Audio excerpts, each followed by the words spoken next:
नमस्कार। अच्छा, एक बात बताइए। YouTube तो हम सब रोज ही चलाते हैं, है ना?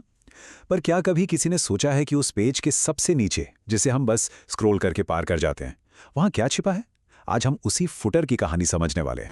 हाँ, वही जब अगला वीडियो देखना होता है या कमेंट्स पढ़ने होते हैं तो हम फटाफट नीचे स्क्रॉल कर जाते हैं और वो छोटे छोटे लिंक्स की एक लिस्ट बस यूं ही निकल जाती है। वो हमेशा वही रहती है, चुपचाप पेज के एकदम आखिर में। लेकिन पता है, वो सिर्फ लिंक्स नहीं है, वो असल में एक नक्शा है। हाँ, एक ऐसा नक्शा जो YouTube की पूरी दुनिया का राज खोलता है। उसका बिजनेस कैसे चलता है, उसके नियम क्या हैं, उसकी टेक्नोलॉजी क्या है। तो चलिए, आज की इस पड़ताल में इसी छिपे हुए नक्शे को समझने की कोशिश करते हैं। तो सबसे पहले बात करते हैं YouTube के बिजनेस की। मतलब ये सिर्फ वीडियो दिखाने का प्लेटफॉर्म तो है नहीं, इसके पीछे एक बहुत बड़ा, बहुत ही कॉम्प्लेक्स बिजनेस है। तो आखिर इसकी बुनियाद क्या है? तो पहला सवाल जो दिमाग में आता है वो ये है कि ये कंपनी दुनिया को अपने बारे में क्या बताना चाहती है। वो अपनी कहानी लोगों तक कैसे पहुंचाती है? इसका जवाब छिपा है इन दो लिंक्स में। देखिए, ये सिर्फ जानकारी नहीं है, ये YouTube की ऑफिशियल आवाज है। परिचय या अबाउट में वो बताते हैं कि उनका मिशन क्या है, और जो प्रेस वाला सेक्शन है वो है जर्नलिस्ट्स और इन्वेस्टर्स के लिए। मतलब यहीं से YouTube ये कंट्रोल करता है कि दुनिया उसे किस नज़र से देखे। अच्छा, अब आते हैं सबसे जरूरी सवाल पर। जरा सोचिए, अरबों वीडियो हैं, लाखों क्रिएटर्स हैं, खरबों व्यूज, इतना सब कुछ चलाने का पैसा कहां से आता है? ये सब हमारे लिए फ्री कैसे है? इसका जवाब बस एक शब्द में है: विज्ञापन, एड्स, एडवर्टाइजिंग। सिर्फ YouTube के बिजनेस का कोई हिस्सा नहीं है, बल्कि यही वो इंजन है जो इस पूरे की पूरी मशीन को चला रहा है। हर वो वीडियो जो हम फ्री में देखते हैं, हर नया फीचर, सब कुछ इसी मॉडल की वजह से मुमकिन हो पाता है। लेकिन ये भी सच है कि YouTube ये सारा काम अकेले नहीं करता। इस पूरे इकोसिस्टम को चलाने के लिए दो ऐसे पार्टनर्स हैं जो दिखते तो नहीं पर सबसे जरूरी हैं। कौन है वो? ये है प्लेटफॉर्म के दो सबसे बड़े पिलर। एक तरफ है क्रिएटर्स, मतलब वो लोग जो कंटेंट बनाते हैं, जिसे देखने हम सब आते हैं। और दूसरी तरफ हैं डेवलपर्स। ये वो लोग हैं जो एप्स और टूल्स बनाते हैं जिससे प्लेटफॉर्म और बेहतर और मजेदार बनता है। तो एक तरफ है कंटेंट जो हमें खींचता है, और दूसरी तरफ है टेक्नोलॉजी जो हमारे एक्सपीरियंस को अच्छा बनाती है। दोनों ही एक दूसरे के बिना कुछ भी नहीं है। तो ठीक है, बिजनेस वाला हिस्सा तो समझ आ गया। अब जरा उन नियमों पर नजर डालते हैं, उस कानूनी ढांचे पर जिसने इस पूरी डिजिटल दुनिया को एक साथ बांध रखा है। यहाँ सबसे पहला और सबसे ज़रूरी सवाल यह है कि जब भी कोई YouTube इस्तेमाल करता है तो वो असल में कौन से रूल्स एंड रेगुलेशंस को हाँ बोल रहा होता है। इसका जवाब है शर्तें या टर्म्स वाले लिंक में। ये कोई मामूली डॉक्यूमेंट नहीं है, ये YouTube और हमारे बीच एक लीगल कॉन्ट्रैक्ट है।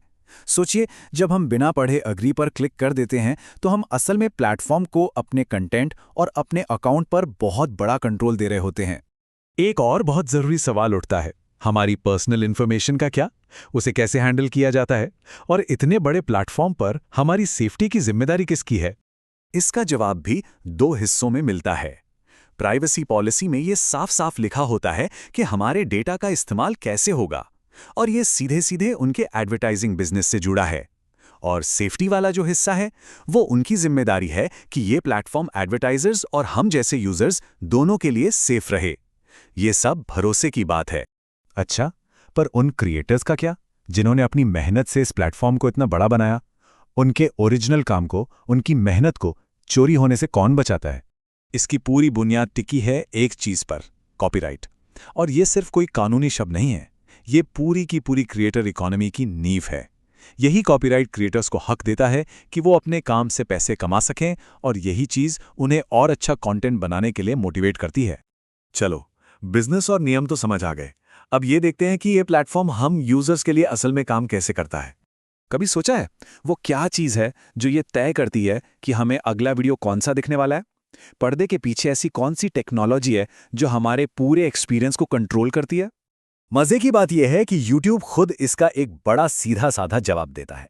ये जो लिंक है ना, YouTube कैसे काम करता है, ये उनकी एक सोची समझी स्ट्रेटेजी है। वो हमें बस उतना ही बताते हैं जितने से हमारा भरोसा बना रहे, लेकिन उनके एल्गोरिथम का असली राज, वो तो आज भी एक राज ही है। और मान लीजिए अगर किसी को कोई प्रॉब्लम आ जाए, या कोई ये जानना चाहे कि फ्यूचर में कौन से नए फीचर्स आने वाले हैं, तो उसका क्या तरीका है? यहाँ पर दो रास्ते दिए गए हैं। एक है हमसे संपर्क करें, जो आज की प्रॉब्लम सॉल्व करने के लिए है, और दूसरा है नई सुविधाओं का परीक्षण करें। जो हमें फ्यूचर की एक झलक देता है। पता है, इसके जरिए यूट्यूब असल में क्या करता है? वो अपने सबसे एक्साइटेड यूजर्स को एक तरह से अपनी फ्री की R&D टीम बना लेता है। तो हमने इस नक्शे के लगभग हर हिस्से को देख लिया है, बिजनेस, नियम, टेक्नोलॉजी, सब कुछ। लेकिन एक आखिरी और शायद सबसे जरूरी पहेली का टुकड़ा अभी बाकी है। आखिरी सवाल ये है कि इस इतने बड़े डिजिटल एम्पायर के पीछे असल में कौन है? कौन है इसका असली मालिक? और इसका जवाब फुटर के एकदम आखिर में छिपा हुआ है।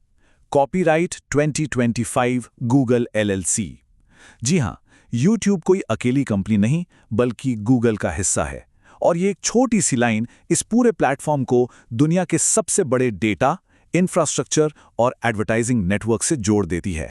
तो देखा, जो चीज हमें सिर्फ कुछ लिंक्स की एक लिस्ट लग रही थी, वो असल में एक पूरी डिजिटल दुनिया का नक्शा निकली। एक ऐसी दुनिया जिसे बिजनेस, कानून, टेक्नोलॉजी और क्रिएटिविटी, इन सब ताकतों ने मिलकर बनाया है। और ये पूरी बात हमें एक बहुत ही दिलचस्प सवाल के साथ छोड़ जाती है। हमारी रोज के डिजिटल लाइफ में ऐसे और कितने नक्शे हैं जो ठीक हमारी आंखों के सामने छिपे हैं और बस इस इंतजार में हैं कि कोई उन्हें खोज निकाले? इस पर जरूर सोचिएगा।